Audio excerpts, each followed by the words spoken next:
Enfin, le Conseil d'orientation des infrastructures nous fournit un rapport proposant de mettre en avant un vrai scénario de planification écologique. Enfin, il est choisi de prendre en compte les besoins réels de nos concitoyens, à savoir la modernisation des lignes ferroviaires existantes, le développement de lignes en périphérie des grandes métropoles et la mise en valeur des mobilités bas carbone quotidiennes. Suite à votre rapport, Madame Borne a finalement rompu avec la politique Castex par l'annonce d'investissements à hauteur de 100 milliards d'euros d'ici 2040 pour le ferroviaire français. Le macronisme tente de se repeindre en vert et partout. C'est ce même gouvernement qui a supprimé plus de 100 gares et haltes ferroviaires depuis 2017 et qui a bloqué par 49.3 notre amendement de 3 milliards d'euros pour le ferroviaire pour 2023. Faisons maintenant le bilan. Il est simple, le ferroviaire est en crise. L'âge moyen du réseau est de 29 ans en moyenne, soit plus du double de nos voisins européens. Et je ne parle même pas des petites lignes qui ont un âge moyen de 36,7 ans. Face à cette situation, il est primordial de rénover et moderniser les petites lignes ferroviaires. Je parle d'agir sans attendre. Sans attendre le retour à l'équilibre des comptes de la SNCF Réseau, sans attendre la sortie des politiques d'austérité du gouvernement, sans attendre de nouvelles études ou justifications pour lancer les chantiers de la planification écologique pour des investissements publics d'État. Malheureusement, ce gouvernement prévoit de contribuer seulement à hauteur de 25 milliards d'euros sur les 84 milliards annoncés au cours du quinquennat. Quid des 59 milliards restants?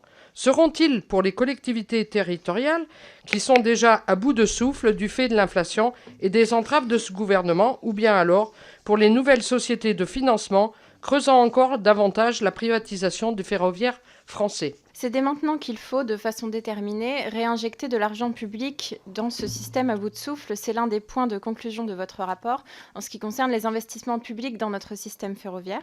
Alors avec cela, deux solutions s'offrent à nous. Soit nous restons dans la logique macroniste de la sainte loi du marché et nous investissons de l'argent public dans un système privé ouvert à la concurrence, soit nous créons, comme nous le proposons à la NUPES, un pôle public fort des transports. Alors pourquoi nous ne souhaitons pas ouvrir à la concurrence? Couvrir l'ensemble du territoire, ça veut dire accepter de couvrir des zones moins rentables que d'autres.